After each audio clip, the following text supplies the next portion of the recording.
assigned seating? No, not really. Where would you like to sit? Shall I maybe sit that side? And then I can angle myself to talk to you. Alright, that's a good way of doing it. Okay. Hi. Behind this water bottle, like in Game of Thrones. Yeah. Behind the. Okay. I think that's probably okay. Yes, I can see you all now. So that's all good. Right. Can I go? Yep. Sorry. Can I go? Let's do it. Yeah? Okay. Right. Hello, everyone. Welcome to the Rezzed session stage. I'm Catherine Castle from Rock Paper Shotgun. And for the next sort of half an hour or so, we're going to be talking about game subscriptions. Are they a force for good, or are they a terrible omen that will destroy video games as we know them? With me to discuss such important questions are, starting from the end, Mike Rose from publisher No More Robots. Hello. Who has your game Descenders is on Xbox Game Yes, Pass. Descenders Yeah. is on Xbox Game Pass and is about to be on PC Game Pass. Yes. And then we've also got Tom Catkit from Chucklefish, Hello. who you have many games on various subscription services. Yes. We have Wargroove on Xbox Game Pass and PC. Stardew Valley on Google Play Pass. And we just recently, a few weeks ago, released Inmost on Apple Arcade. And then we also have Stephen Danton, whose game Unto the End is coming to Xbox Game Pass very soon, next year. Is that correct? Yes? Yes, it is. Yes. Yes. Okay. So I guess maybe before we get started, let's give us a lay of the land. Who are the major players in your eyes in terms of game subscriptions? Well, obviously there's Xbox Game Pass, Yes. which is the one we're on. I think that's probably, when we talk about the subscription models, that's probably the one that's talked about the most, / a lot.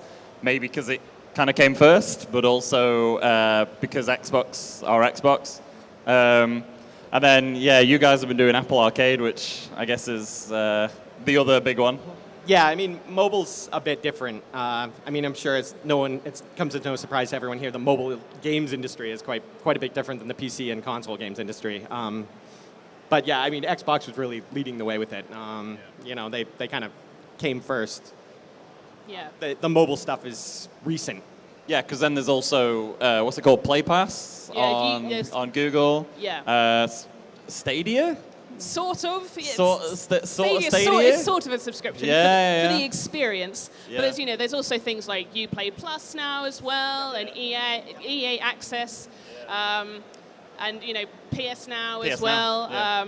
So there are increasing numbers of these things. But where it feels obviously like a lot of the subscription game subscriptions, we used to subscribe to MMOs back in the day, but this is it feels like, is it taking cues from TV?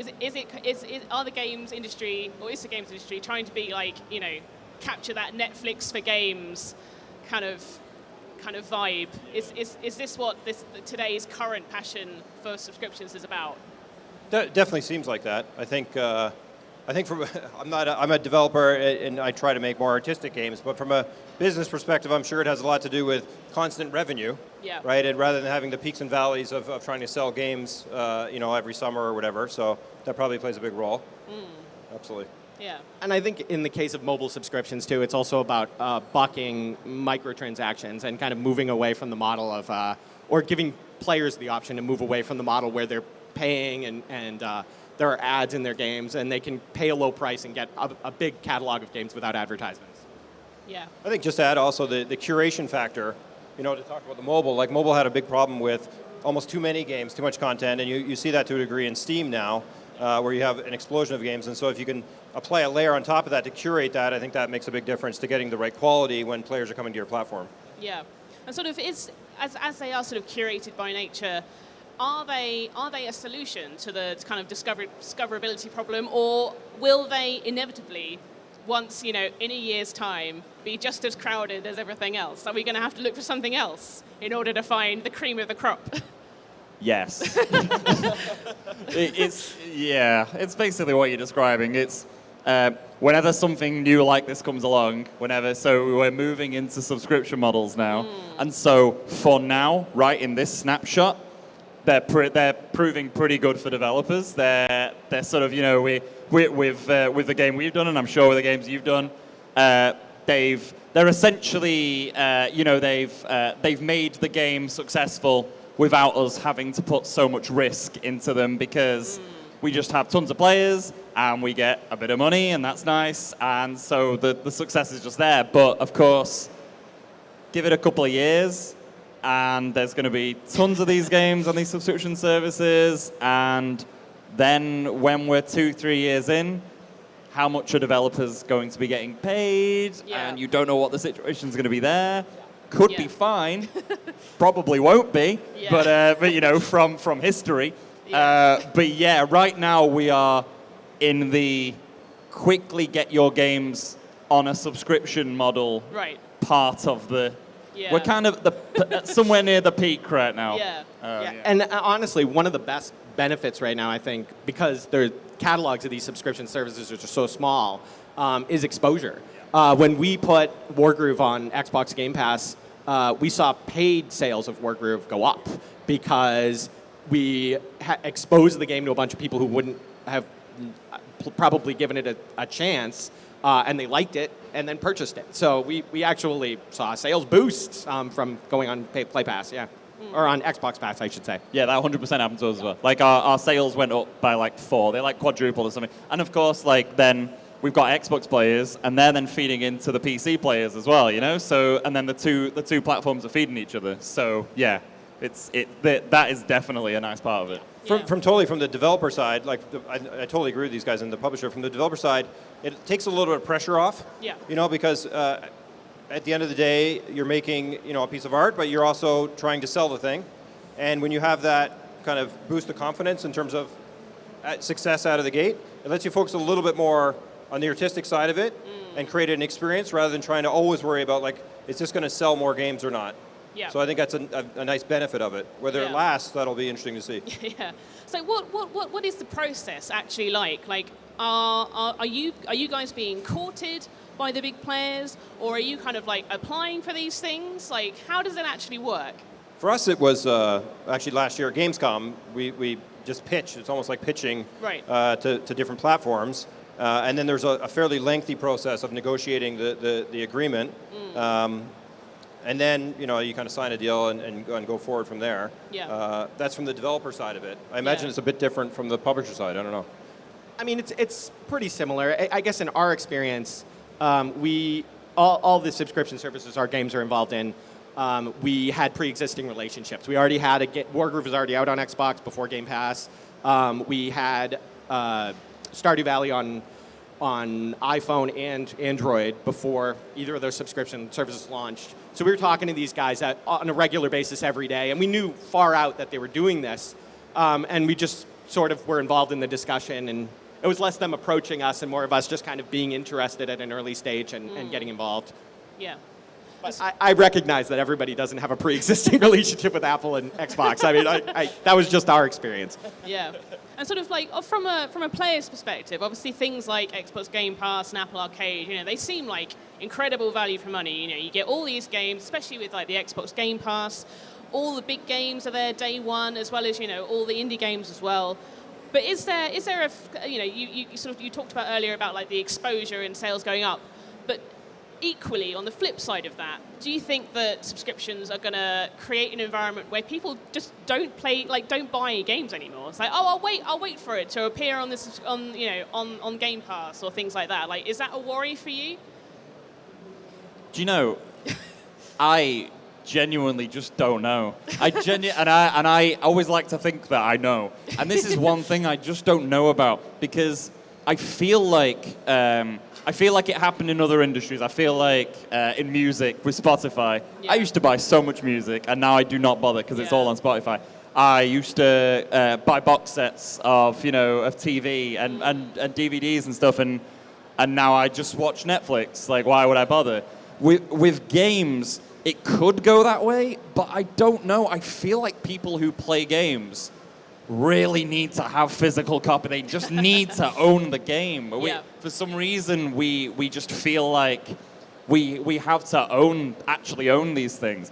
Now, give it a few years, and we very, very much might have just gone the Netflix way, and it might just be that all you have, especially with this, I think with the timing of this next generation of consoles coming in as well, it feels like maybe that's the perfect moment for these platforms to switch to a subscription-heavy thing, and so maybe it might be in 3 years' time you have the next PlayStation, you have the next Xbox, and all you have is subscription games.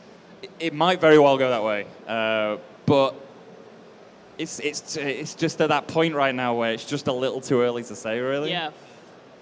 I think it really will depend. When I was thinking about this, when you guys asked me to do the panel, I thought about if you flipped it and said, like you can pay $10 a month and get one coffee a day every day of the week. Would I ever go to the artisanal coffee shop in Seattle and get a coffee anymore? Yeah. Or would it be okay getting Starbucks all the time? And it's actually a really hard thing to decide because although that other coffee is a little bit better, it's a heck of a lot more expensive. And so in general, the mindset gets changed in terms of what's the value of this game. I worry as a developer, does it start changing games to be thought of only as this kind of pastime entertainment and kind of degrade them as this like crafted art form? Yeah. And I don't, as Mike says, This I is don't the know thing. at all. It's No. it could really go either way, and I don't think anyone knows. I think we've seen Netflix have a lot of success with throwing money at smaller projects, but even those are not, like, some of those bets have kind of not gone as well, like Outlaw King, had like some big stars in it, but it hasn't been like a critical success. Yeah. So will Netflix stop throwing money at these niche kind of things and just go with mainstream stuff? Will they try to just manufacture the next, like, Stranger Things forever? And if that happens, that's going to be bad for me as a developer and maybe you guys as publishers, because you get kind of narrowed. Anyway. I mean, it's so early to say. I don't know either. Like, it's tough to. We're all sitting up here saying we don't know. In my personal opinion, I think games are different than other media. A lot of people compare games to movies or music. But I don't think it's the same. Like, I don't think where we went on Xbox Game Pass and our game sales went up, more people bought our game after we went into the subscription service. I don't have any data, but I can pretty confidently say that artists don't sell more albums when they go on Spotify, and movie studios don't sell more movies when their movies go on Netflix. I think ownership is more important to gamers. I think gamers want to own the games that they're playing if they have the option. And the subscription service, they're using it in a way to get exposed to games that they might want to buy. The scary thing, though, in a very long term, when you're really thinking into the future about this, is that currently people who make games, you do well currently based on did you make your game sell? Like you're kind of. It's a bit, if I say you're in control of making how many games, obviously there's more to it than that. It's a bit more complex than that, but you're still at least in control of, if I can sell, X, 10X, 100X, then that's how much money I'm going to make. If we get to a point in 5 years where it's all subscriptions and you're just trying to sell your game to the highest bidder, and at that point, we're losing control. Like it becomes more in the hands of all the platforms. And at that point, you just pray to God that they're all still giving out real money, because otherwise we're going to have an issue. Yeah. I mean, obviously, like, the aim of any subscription service is to get you to subscribe forever, And it's sort of, that's fine if you've got, like, an endless supply of box sets for people to watch, one after the other. But obviously, some games, that's not the deal with games. Like, do you think that subscription services will change the type of games that people make? Like, obviously, the type where, is everything going to become like games as a service? Like, what's going to happen to the crafted narrative experiences that are maybe 2 hours long or something? Yeah. So one big issue that we've not really talked about is, and it's not really an issue with any of the platforms we talked about, but there are lots of subscription services which are upcoming that are going to sort of launch in the next couple of years, which essentially pay the developers on the platform based on how long someone plays a game for. So instead, currently the model is such that like it de-risks studios, and it means that you can just settle in and make your game, and it's very nice. But these other models that are coming up, essentially the Spotify model, rather than the Netflix model, where on Spotify, every single time you listen to a song, the artist gets like 0.001p a listen or something, and that's why artists on Spotify have issues. And there's a lot of these platforms coming up on games, and that's an issue because that will change how people make games. If you are making a 3 to 5 hour game, you are not going to want to go on one of these platforms, because then someone who has made an RPG and they've just sort of filled it with side quests that are all sort of reskipping hour-long, unskippable cutscene. Those games are going to automatically make more money because you automatically play them longer. And that seems unfair. and it doesn't seem like we should be rewarding those kind of games over the more tight story games. So this is a whole difficult conversation about where subscription models could go. I think it's so new that developers haven't responded to it. They haven't started making games for subscription services. They're making games, and then the subscription services are happening. But yeah, I think that's a really good point. Is we could see the introduction of time bloat in games. If it's based on how much time you spend in a game, people could pad their games with things to extend the amount of time you spend in the game, because that's how they make their money. Yeah, I also worry about, I think there's a little bit of the idea of like skin in the game when you buy something, right? So you buy a game, and like I was talking to someone about this earlier, and I was mentioned Below, which I think is a fantastic game, but a decent number of people bounced off it because it's quite opaque, right? You have to sit down and learn that thing, and then after you kind of like cross the chasm, then it's enjoyable. Now, if you didn't have to pay for that, and you have thousands of other games you could play with literally like 2 button presses, does that mean that games like that no longer exist? Because there's just no way to, unless like Xbox or PlayStation gets behind them and says, front and center, this is great, this is great, this is great. I just worry those games are going to slide away into kind of the ether, which would be too bad, I think. Yeah. Because it feels like, I think Apple Arcade, they kind of operate on a kind of, minutes played basis. And it's sort of, at the moment at least, it feels like a premium space for games. It's a way for games that, might have got swept under the tide of all the many hundreds of iOS apps. Like, that's a place for them to exist. But then if they are going to adopt this kind of, minutes played model, it feels like it could theoretically kind of become like an equally cynical environment where, people are kind of, the microtransaction model where, people are kind of hooking people in to play more and spend more. Like it could just become that again. Like, is that a valid kind of valid concern for you guys? I mean, it's all very theoretical. Like we just said right now that we put our games on Xbox Game Pass and our paid sales went up. Yeah. That trend might continue. I mean, it may be something where developers get the benefit of exposure from a subscription service, and they're able to leverage that into paid game sales, and the way the current market operates is just supported.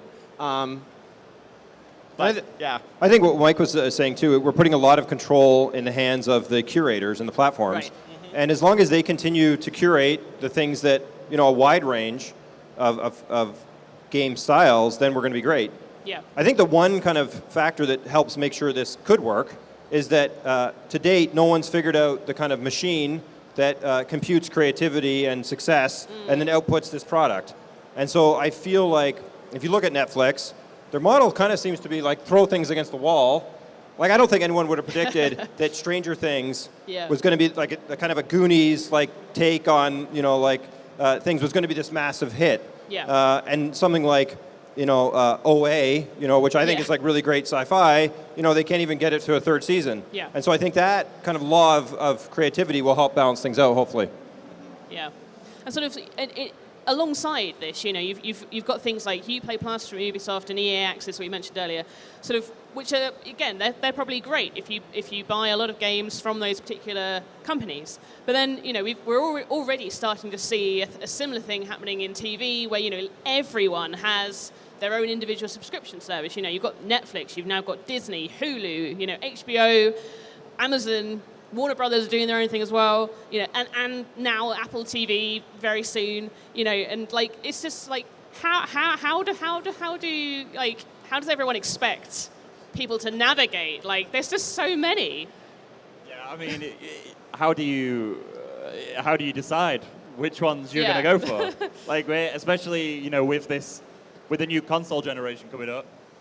If I've got it's obvious if I've got a PlayStation or an Xbox, I'll pick the one that's on there. But then, if you're a PC player, I don't know what you're going to be doing in 2 years. I don't know, the scariest thing that, for my mind, that could happen is one day soon Steam announcing one of their own, and all of a sudden people scrambling to try and get on this Steam thing because, that'll be.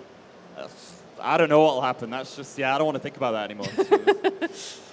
I mean, we might net out at a place like cable, right? You might end up having cable companies that curate different subscriptions, and then you're really just buying packages of these different subscriptions, and it does seem like everything does go in a cycle or in waves, and eventually, they'll probably solve it by doing something like that. Yeah, it sort of almost seems like Stadia is going in that direction, and that you will eventually be able to have a Uplay Plus subscription on Stadia, like on top of their own weird subscription, which isn't really you're not getting any games with that subscription. It's just the 4K HDR, like the superior experience. But then I actually think it does come with some games. Yeah. I may be wrong. I'm on stage saying this. I don't know Destiny, firsthand. It comes with like one free game, I think you get as I part of think that. there's something thrown in, yeah. Yeah, but it's sort of. It's not a game subscription service, though. You're right. Sure, but it feels like if you are subscribing to Stadia, then you're subscribing to Uplay Plus. Like the cost of it, not only do you have to figure out which ones you're gonna go for, you need to the sheer cost of them is going to gradually mount up, isn't it? This is quickly getting outside of games and getting into the larger subscription service model. I think how subscription services are working now. And it is fully possible that PC games could go that way. Everyone is getting their own launcher now, so they're in a position where they could launch a subscription service for just their games. I haven't heard anything like that being discussed, but it's definitely not outside the realm of possibility. Can't wait to see what happens when Epic launch their own one, a subscription. I bet that'll go down really well. Yeah. In terms of just sort of sticking with sort of Stadia for a very small minute. Obviously, Sony's PlayStation Now subscription service, that is fully tied up with streaming. And do you think that is streaming the future of subscription services?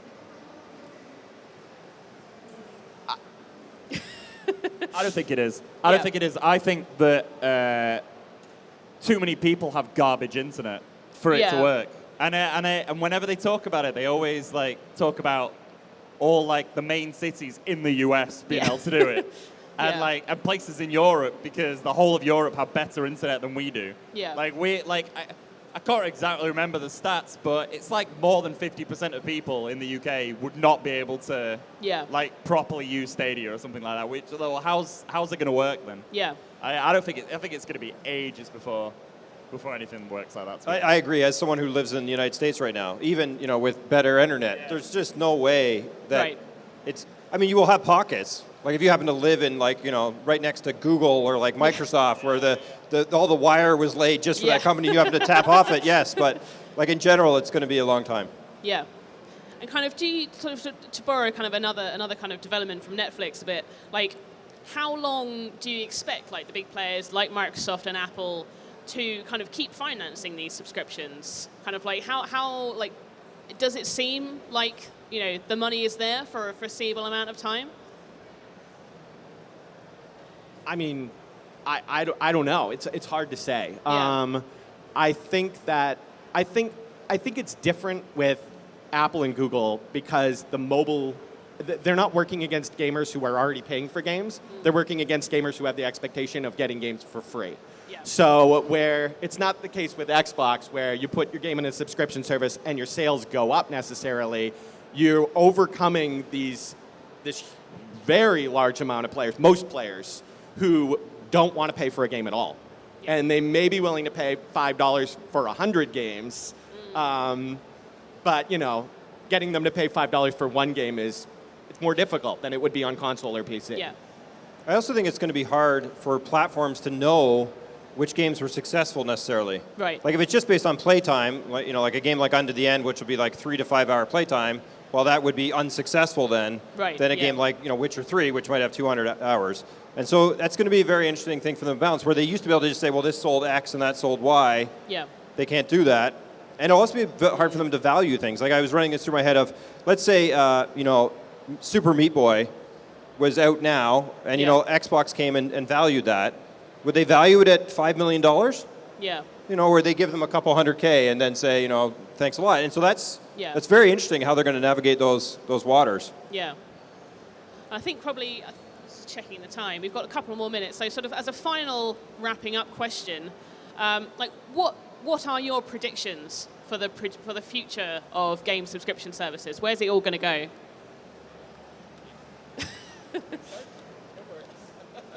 I think that they are going to become the norm.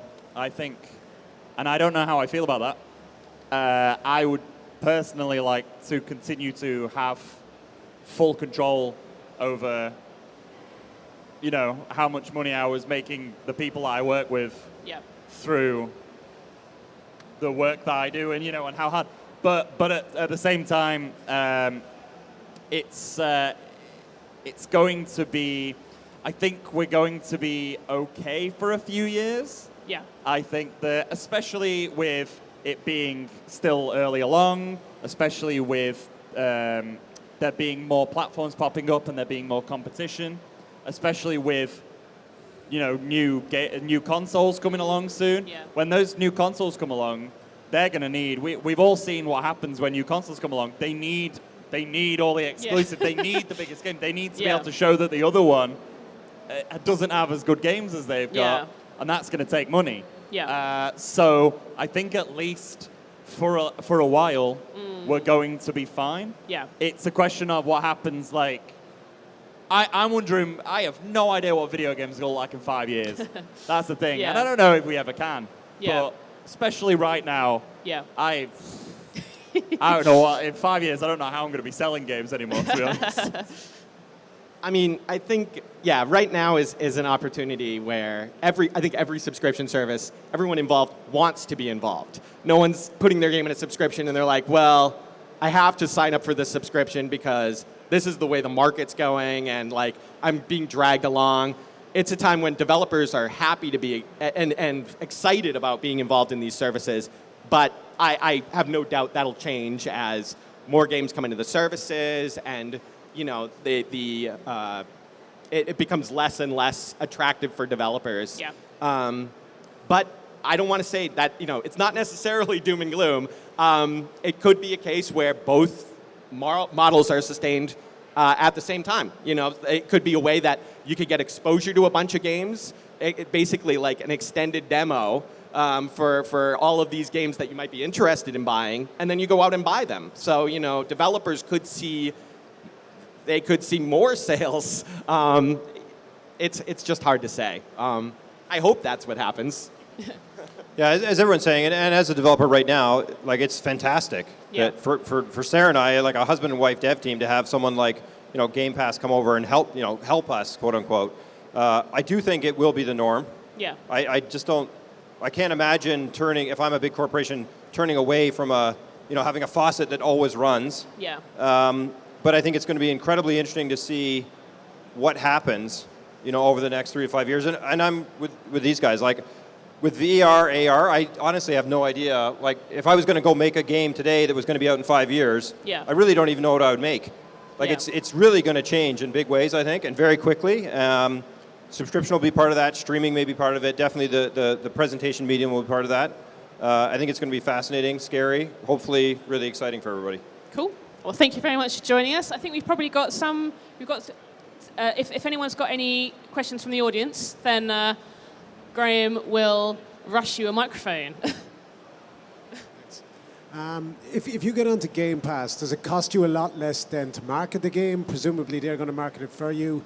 And is there any incentive to do it if, and I don't know exactly how the model works, but if they've paid up front for your game, can you just wash your hands of it and say, look, those guys are doing the marketing for us now, we can concentrate our budget on our next game or whatever that might be?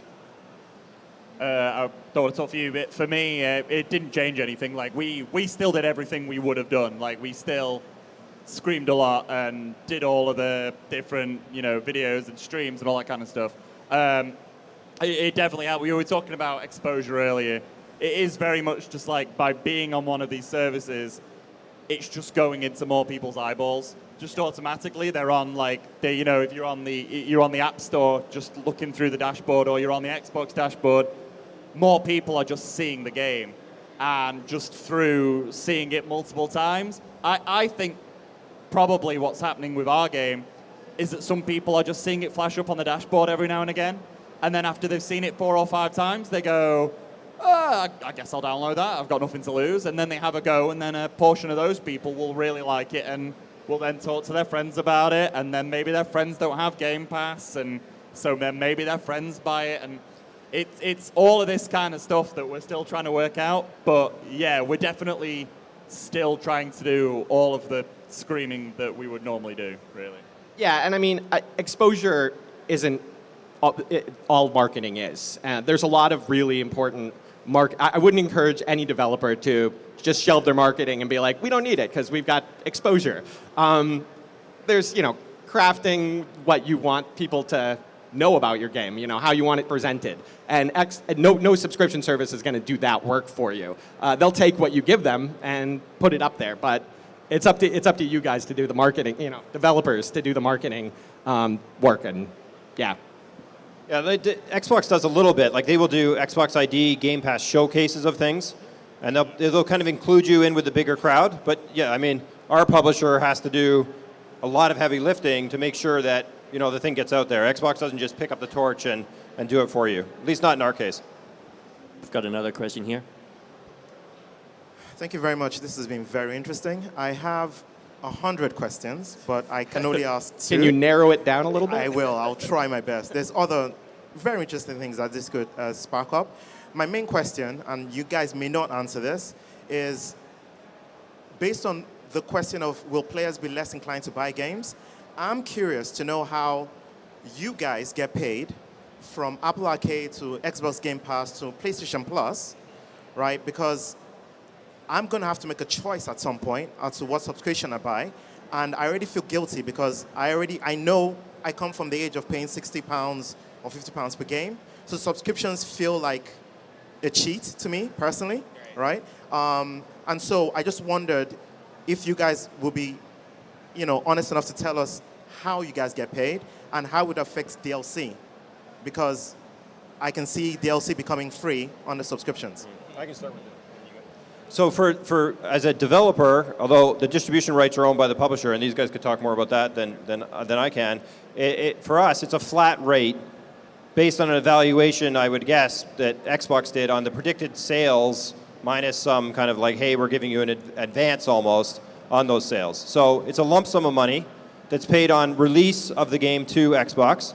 And then we can also sell it on other platforms. Like we can also sell it per unit on Xbox's normal, download store, and then that would come with the traditional 30%, or Microsoft's like 30.3% or something they take, and then our publisher takes a cut, and then Sarah and I get some money. I don't know how Apple Arcade does, but if they're paying by minutes played and they're kind of doing a scaling model, then it would be very different, I imagine. Yeah, I mean, it's different per subscription service, and I can't go too much into the specifics of how the money works, but I can say that, I think all the developers right now in these subscription services feel fairly compensated because of the way that they're working right now. So, if it's something you're interested in, I would encourage you to explore it with whatever platform you're on. Guys, also I just want to reiterate the fact that it's been very, very fascinating. What I find interesting is maybe not the technology side, because I'm not au fait with that. It's more the people side. It seems to me that the game industry, I suppose, is evolving from people being active participants and playing and becoming more, I suppose, inert, just watching other people play. What impact do you think that's going to have on the industry and what you actually do? I mean, this is a very long conversation, I think. But I will say that, I mean, I grew up in the era of kind of NES and, Sega Genesis and stuff. So for me, games are very much about sitting in front of a TV with my brother and figuring out an experience and having, actually struggling with not knowing what to do next. And, talking to the kid down the street that figured out something. And games have, as they become more commercialized, have gone away from that because, of course, you can't make Gears of War 5, which my brother works on, so I can call those guys out, Gears of War 5, and not have it easy enough for many, many people to play. You just can't do it. It doesn't scale. So you stop getting what I would call experiences that shock and scare and are okay with you not getting it with things that are more like a tour. Like you go to Disneyland and you go on a curated tour, and I think that subscription streaming services may make that worse. They may make games because they can sell more of them and get more eyeballs on them. That may become more and more the norm.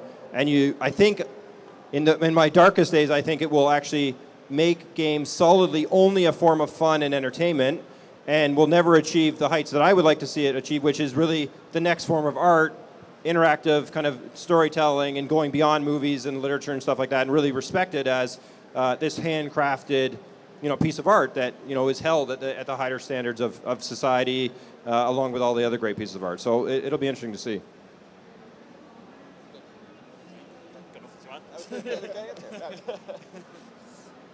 I joined mid-session, so I'm sorry if it's already mentioned. Here. As far as I know, Xbox Game Pass, the game would leave after a certain period. Is it something that Xbox decide, or does the developer say they want to pull out, then just pull out, or is it who decide when game leaves the subscription service? I don't think we're allowed to really talk about that. I don't think. Yeah, there are certain things we can't talk about. Yeah, sorry. Not because we're withholding, but there are legal reasons. I know nothing about the legal side of our contract. These guys know a lot more as publishers. I just know kind of the couple little bullet points. So, yeah. We've got time for one or two more if anyone else has any other questions. No? Okay. Thank you very much. Thanks. Thank you, everyone. Thank you.